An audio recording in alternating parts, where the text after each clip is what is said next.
dear students, welcome back to Bosco Campus Vision YouTube channel of Kottayam Don Bosco College. I am Grishma TJ, faculty member of PG Department of Commerce.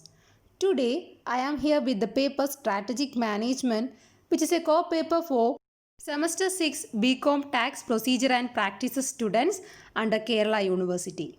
This is the 10th lecture of the series. In this lecture, we are discussing about the participants in strategic management. Let us discuss. In an organization, strategic management is carried on by certain category of people. The focus of strategy is basically on top management. Top level management is composed of board of directors and chief executives. Apart from top level, there may be other group of personnel who may also be involved in strategic management either directly or indirectly in staff or line capacity. The following are the list of persons involved in strategic management. First one, Board of Directors.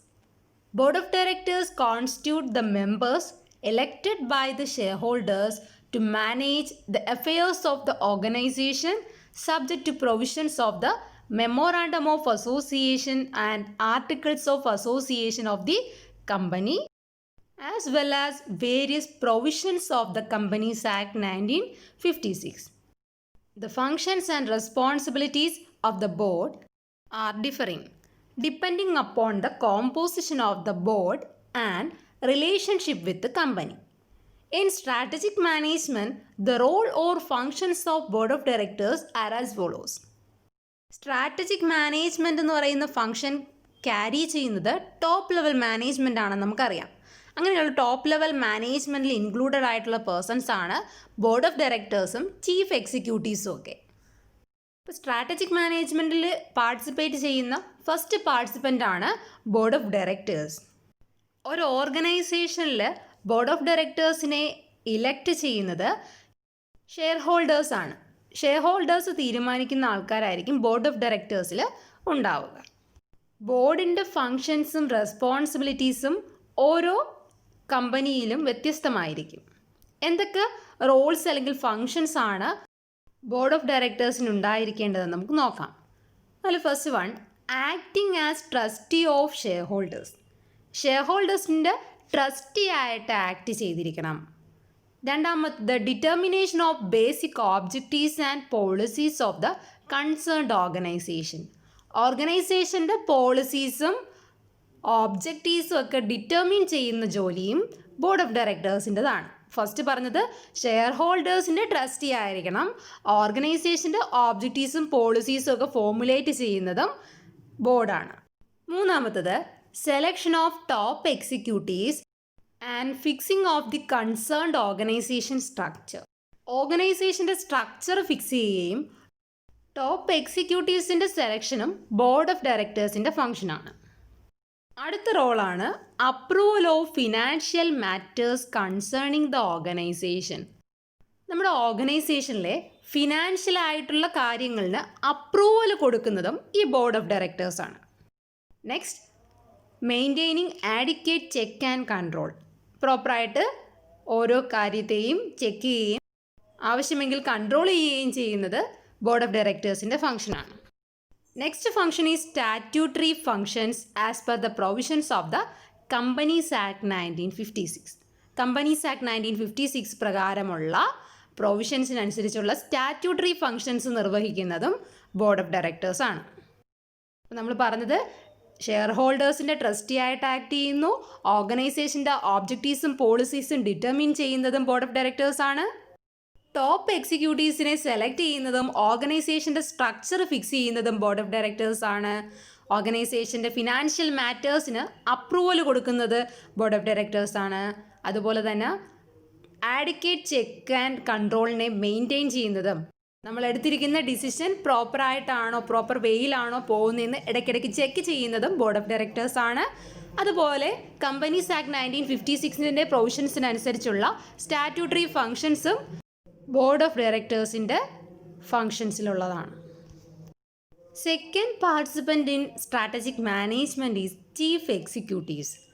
Chief Executive Officer, that is CEO, is a person who has an integral role in implementing strategic management. His responsibility is to make major decisions for the organization as a whole. In discharging the responsibility properly, he performs the following functions. നമ്മളെല്ലാവരും CEO എന്ന് കേട്ടിട്ടുണ്ട്.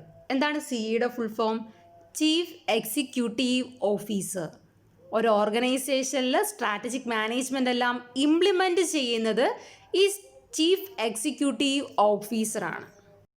ഓർഗനൈസേഷനിൽ നമ്മൾ എടുക്കുന്ന major ഡിസിഷൻസിൻ്റെ എല്ലാം responsibility ഈ chief executive ഓഫീസറിനായിരിക്കും ഉണ്ടാവുക. അപ്പോൾ എന്തൊക്കെയാണ് ചീഫ് എക്സിക്യൂട്ടീവ് ഓഫീസറുടെ ഫങ്ഷൻസ് നമുക്ക് നോക്കാം. Formulate long-term plans and make strategic decisions about these plans. Long term പ്ലാൻസിനെ ഫോർമുലേറ്റ് ചെയ്യുകയും അതിനനുസരിച്ച് സ്ട്രാറ്റജിക് ഡിസിഷൻസും പ്ലാൻസും ഒക്കെ എടുക്കുന്നതാണ് ചീഫ് എക്സിക്യൂട്ടീവ് ഓഫീസറുടെ first function.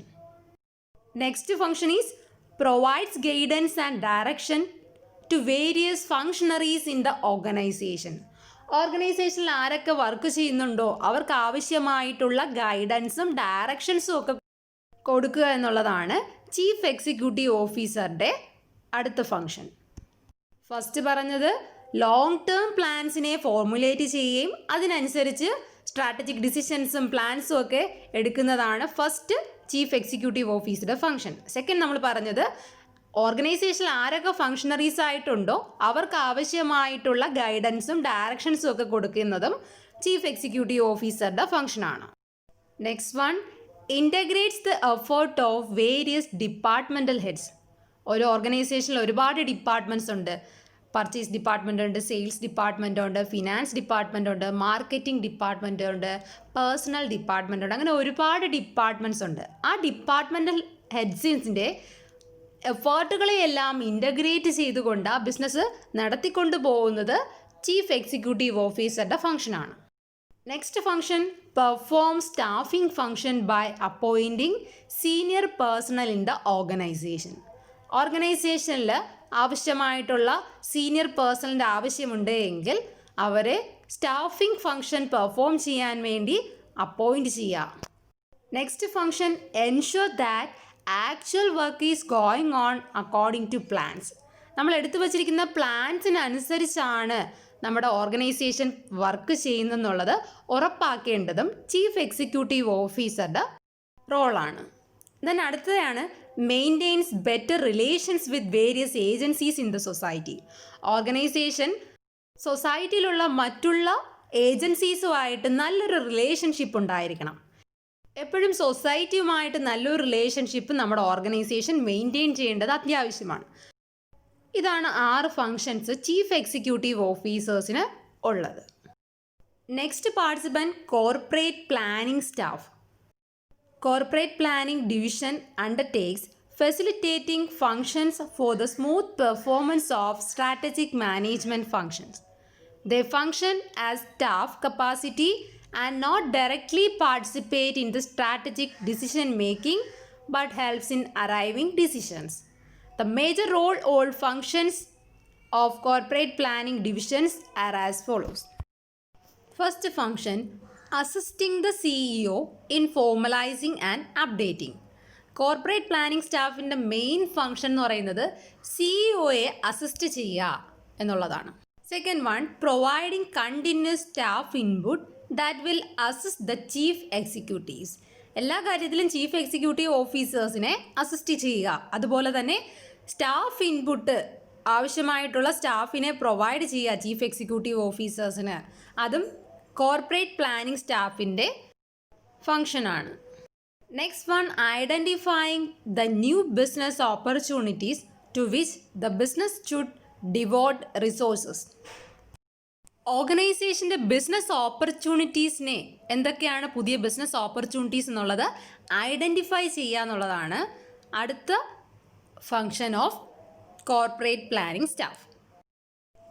Next one, monitoring, studying and making recommendations on the allocation of resources. റിസോഴ്സിൻ്റെ അലോക്കേഷനെ മോണിറ്റർ ചെയ്യുക, അതിനെ സ്റ്റഡി ചെയ്യുക, അതിനാവശ്യമായിട്ടുള്ള റെക്കമെൻഡേഷൻസും ഒക്കെ കൊടുക്കുന്നത് കോർപ്പറേറ്റ് പ്ലാനിംഗ് സ്റ്റാഫിൻ്റെ ഫംഗ്ഷനാണ്. The next one, monitoring and reviewing of strategic plans. Strategic പ്ലാൻസിന് ആവശ്യമായിട്ടുള്ള മോണിറ്ററിംഗ് നൽകുക, അതിനെ റിവ്യൂ ചെയ്യുക എന്നുള്ളതെല്ലാം കോർപ്പറേറ്റ് പ്ലാനിംഗ് സ്റ്റാഫിൻ്റെ അടുത്ത ഫംഗ്ഷനാണ്. Integrating unit plans into corporate plans. Unit പ്ലാൻസിനെ കോർപ്പറേറ്റ് പ്ലാൻസ് ആക്കി ഇൻ്റഗ്രേറ്റ് ചെയ്യേണ്ടതും, ഓരോ യൂണിറ്റ് പ്ലാൻസ് ഉണ്ടായിരിക്കും, അതിനെയെല്ലാം ഇൻഡിവിജ്വൽ ആയിട്ടുള്ള പ്ലാൻസിനെയെല്ലാം ഇൻ്റഗ്രേറ്റ് ചെയ്തുകൊണ്ട് കോർപ്പറേറ്റ് പ്ലാനാക്കി മാറ്റുന്നതും കോർപ്പറേറ്റ് പ്ലാനിംഗ് സ്റ്റാഫിൻ്റെ ഡ്യൂട്ടിയാണ്.